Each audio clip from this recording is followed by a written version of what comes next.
Hi, ಇವತ್ತು ನಾನು ಶಂಖಪುಷ್ಪದ್ದು tea ಮಾಡ್ತಾಯಿದ್ದೀನಿ, ನೋಡೋಣ ಬನ್ನಿ. ಶಂಖಪುಷ್ಪ ಟೀ ಮಾಡಲಿಕ್ಕೆ ನಾನು 1 ಗ್ಲಾಸಷ್ಟು ಕೆಟಲಿಂದ ಒಂದು ಹಾಟ್ ವಾಟರ್ ಹಾಕ್ಕೊಳ್ತಾ ಇದ್ದೇನೆ.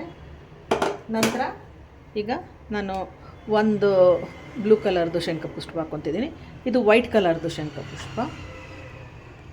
ನಂತರ ಇದು ಒಂದು ಬ್ಲೂ ಕಲರ್ದು ಹಾಕ್ಕೊಳ್ತಾ ಇದ್ದೀನಿ.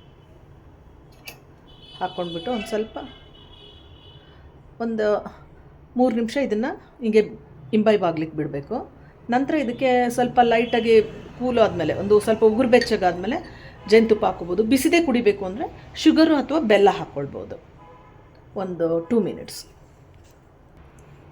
ಈಗ ಇದು 1 ನಿಮಿಷ ಆಗಿದೆ ನೋಡಿ, ಯಾವ ಥರ ಕಲರ್ ಬಿಟ್ಕೊಂಡಿದೆ ಇದು. ಈಗ ಇದು 1 ನಿಮಿಷ ಆಗಿದೆ. ಇದಕ್ಕೆ ನಾವು ಬೆಲ್ಲ ಬೇಕಂದರೆ ಬೆಲ್ಲ ಹಾಕ್ಕೋಬೋದು, ಇಲ್ಲಾದರೆ ಶುಗರ್ ಹಾಕ್ಕೋಬೋದು.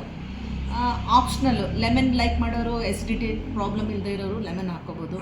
ಬೇಡ ಅಂದರೆ ಜೇನುತುಪ್ಪ ಹಾಕ್ಕೋಬೋದು. ಜೇನುತುಪ್ಪ ಹಾಕ್ಕೋಬೇಕು ಅಂದರೆ ನೀರು ಉಗುರು ಬೆಚ್ಚಗಾಗಬೇಕು, ಬಿಸಿ ನೀರಿಗೆ ಜೇನುತುಪ್ಪ ಹಾಕ್ಕೊಳ್ಬಾರ್ದು. ಸೊ ಅದು ಪಾಯ್ಸನ್ ಆಗುತ್ತೆ. ಸ್ವಲ್ಪ ಲೈಟಾಗಿ ಉಗುರು ಬೆಚ್ಚ ಇದ್ದರೆ ಮಾತ್ರ ನಾವು ಈ ಥರ ಜೇನುತುಪ್ಪವನ್ನು ಹಾಕ್ಕೊಂಡು ಅದಕ್ಕೆ ಸೇವಿಸ್ಲಿಕ್ಕೆ ಚೆನ್ನಾಗಿರುತ್ತೆ. ಸೊ ಈಗ ನಾನು 2 ಗ್ಲಾಸ್ ಮಾಡ್ಕೊಳ್ತೀನಿ.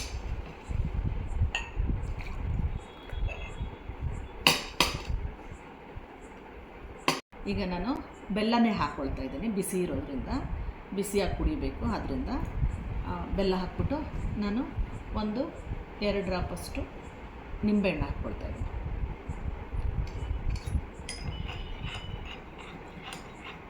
ಸೊ ನಿಂಬೆಹಣ್ಣು ಹಾಕ್ಕೊಂಡಾಗ ಲೆಮನ್ ಟೀ ಕಲರು ಈ ಥರ ಚೇಂಜ್ ಆಗುತ್ತೆ. ಇದು ಪರ್ಪಲಿಶ್ ಆಗುತ್ತೆ ನಿಂಬೆಹಣ್ಣು ಹಾಕಿದೆ. ವಿತೌಟ್ ನಿಂಬೆಹಣ್ಣು ಇದು ಬ್ಲೂ ಕಲರ್ ಇದೆ. ಸೊ ನಾವು ನಿಂಬೆಹಣ್ಣು ಹಾಕಿದಾಗ ಕಲರು ಚೇಂಜ್ ಆಗುತ್ತೆ ಈ ಥರ. ಸೊ ಇದು ಶಂಖಪುಷ್ಪ ಎನಿವೇ ನಾವು ಹೇಗೆ ಕುಡಿದ್ರೂ ಸಹಿತನೂ ಇದು ಒಳ್ಳೆಯದೇ.